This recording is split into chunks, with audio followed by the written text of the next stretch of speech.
Nghèo ấy cũng như át hụt hấp thì ba ngân clay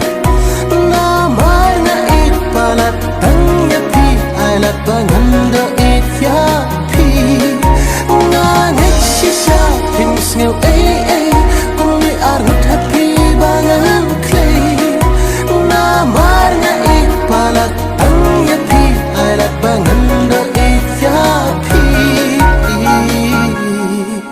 ai lát nhang bangang tekat na marjing it on day ka kamkay nga artatin yo pen kalapan nga shating nga yo pen nekay ai lát nhang bangang tekat na marjing it on day ka kamkay nga artatin yo pen kalapan nga shating nga yo pen nekay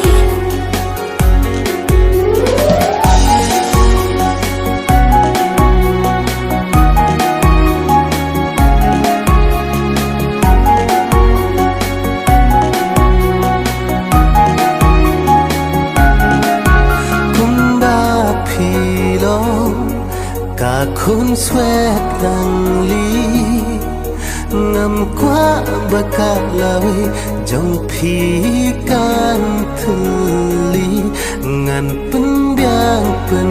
đáp ya phi baro sirta klam phi kaspa ka thau kan long su